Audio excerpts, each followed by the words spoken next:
Сәлеметсіңдер ме балалар? Сәлеметсіздер.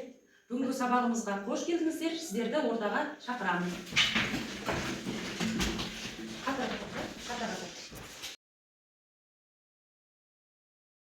Жарқыраған жалынды, жанның жайсан, жанға жайшықты, айбынды, айнымас Ақмақты, сымбатты, сенімді, сәтті. Уақытша емес, уайымсыз, уақытма шаттықты, шыдамды, шыңдалған. Балалар, бүгінгі сабағымыздың тақырыбы осымен ашылды. Қандай сөз таптық? Жазушы. Мына стақандағы жас сөздер де біздің сыныптың бірлігін, татулығын құрайды. Бір жасуша зақымдалса, ағза ауырады. Балалар, бүгінгі сабағымыз одан ары түсінікті болу үшін бізге барлығымызға назарымызды тақтаға аударайық, бейне ролик көреміз. Қош келдіңіздер. Бүгін біз көзге көрінбейтін, бірақ тіршіліктің негізі бұл жай ғана құрылым емес. Бұл өзара үйлесіп жұмыс істейтін тірі жүйе. Мен жасушадағы барлық ақпаратты сақтаймын және оның энергияға айналдырамын. Сол энергиясыз жасуша өмір сүре алмайды. Органоидтің өз міндеті бар. Барлығы бірігіп қана тіршіліктің тереңірек қарастырайық. Сонымен бүгінгі сабағымыздың тақырыбы жасуша әлеміне саяхат. Мақсатымыз жасуша құрылысын сипаттау және жасуша бөлігінің қызметін түсіндіру екен. Дәптерімізді ашамыз, барлығымыз күн атын жазып, дәптерімізге түсіріп аламыз. Алдарында әрқайсысында өзін-өзі бағалау парағы жатыр.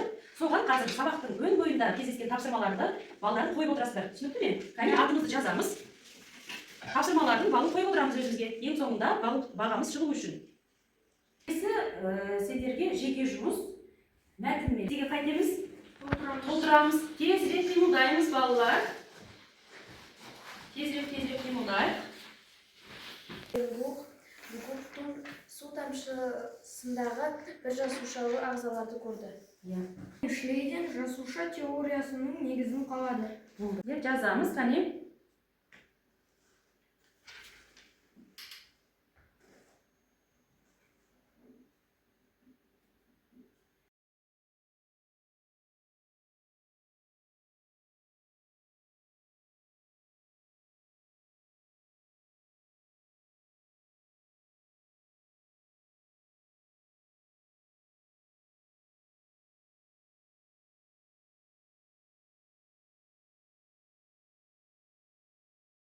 Қолымен дайындаған жасуша тіршіліктің кірпіші атты макетімді таныстырғым келеді. Мен өсімдік жасушасының үлгісін жасадым. Бұл жерде жасушаның негізгі ішкі құрылыстарын көрсеттім. Жасуша өте кішкентай болғанымен, оның ішінде үлкен бір қаланың жұмысындай күрделі процесс жүріп жатыр. Осы макетті жасау арқылы мен жасушаның әрбір бөлшегін тереңірек ұға бастадым. Өте жақсы сұлтан, рахмет саған. Ал қошеметтеп қой. Қазір тағы да жеке жұмыс жасайтын боламыз. Тақтаға назар аударсақ, Word платформасы арқылы қазір бағанадан бері алып жатқан білімімізді қайтеміз? Тексеретін боламыз, иә? Кім шығам дейді? Ғайсетан шықсын. Бірінші сұрақ, оқи ғой. Жасушаны алғаш рет ашқан бала. Ол Роберт Кук. Дұрыс па балалар? Дұрыс екен. Келесіге жұмысқан ерген ашықсын. Оқимыз сұрақты, жауап береміз. Тезірек. Шлейден тұжырымдады.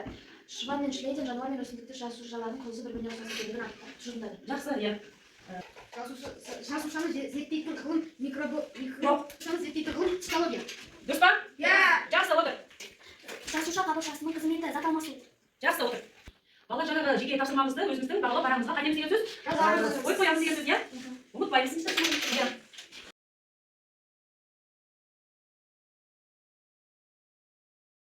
Ал балалар, енді бағана бері білімімізді алып жатырмыз, кішкене демалайық, шаршадық па? Иә. Сен күн сәтіне қалай қарайсыңдар? Жүйрік жасуша ойын ойнаймыз. Кәне кім шығам дейді? Екі ұл шықсын, бірінші, иә?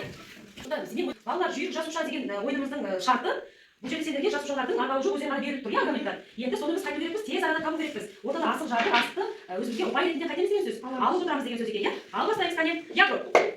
Иә, кім жеңді? Мен. Пластиктер, иә, бірінші валюсыдан бірінші еркектер. Баколь. Жақсы, отырамыз. Кім шапшаң екен байқаймыз.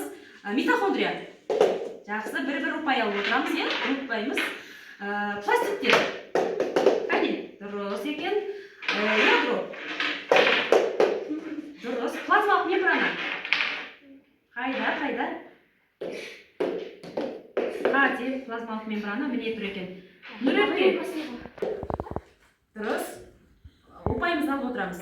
Балалар, келесі біздің тапсырмамыз осы куб арқылы біз жасушаның ішкі құрылысын 3D арқылы көретін боламыз. Яғни бұл платформаның жасанды интеллекттің аты Object VR деп аталады, осындай смартфонда. Бүгін жасуша органоидтармен таныстық. Митохондрия энергия станциясы.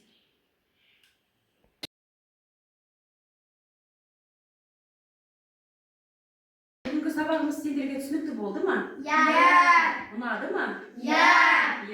Яғни біз бүгін жасуша әлеміне саяхат жасадық, Енді барлығы түсінікті болса, осы сабағымызды бекіту үшін додокаэдр ойын ойнайтын боламыз. Бұның әр қырында бүгінгі сабаққа байланысты сұрақтар берілген, соған жауап береміз. Кәне, кімге? Алихан. Сәйкестендіру. Митохондрияны неге энергия станциясы дейміз? Митохондрия энергия станциясы. Өйткені ол органикалық заттарды тотықтырады. Жақсы. Жасуша теориясын кімдер қалыптастырды? Жасуша теориясын Шванн мен Шлейден қалыптастырды. Жақсы.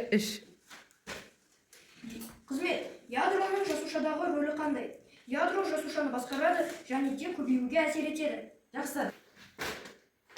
Роберт Кук 1665 жылы нені ашты? Роберт Кук 1665 жылы ол жасушаны ашты. Жақсы. Маған өте қызықты болғаны осы жасушаның құрылысы болды. Яғни осы жасушаның біз құрылысын білдік. Маған осы өте құнды болды. Жақсы, өте жақсы. Бірінші қызықтар, енді сабағымыздың соңында өз-өзімізді бағалаймыз, Бағынан бергі өзіміз бағалау парағындағы балдарды ескере отырып, сол жердегі алған балдарды өзімізді 10 балдық жүйемен қайтеміз деген сөз бағалаймыз. Осылай айналдыра отырып бағалаймыз қазір. Бастаймыз. Балалар, енді балдарымызды айтып жіберсек, мен Нұрепке түсіре қояйын, Амина? Алина? 10 бал. 10 бал, жақсы. Нұрепке? 10 бал. Еркеназ? 10 бал. Жақсы, барқы да 10 бал болған, Жақсы. Балалар, бүгінгі сабағымыз аяқталды. Қатысқандарға рахмет. Осымен қорытындылайтын болсақ, жасуша әлеміне саяхат жасадық. Барлық тірі ағза жасушадан тұратынын білдік, Жасуша тірі ағзаның ең қажетті өлшем бірлігі екенін білдік. Органоидтардың қалай аталатынын білдік, Яғни жасуша адамзаттағы ең маңызды, өте кішкентай болса да рөл атқаратын бөлшектердің бірі екен. Рахмет сабаққа қатысқандарға. Сау болыңыз. Сау болыңдар. Сау болыңыз.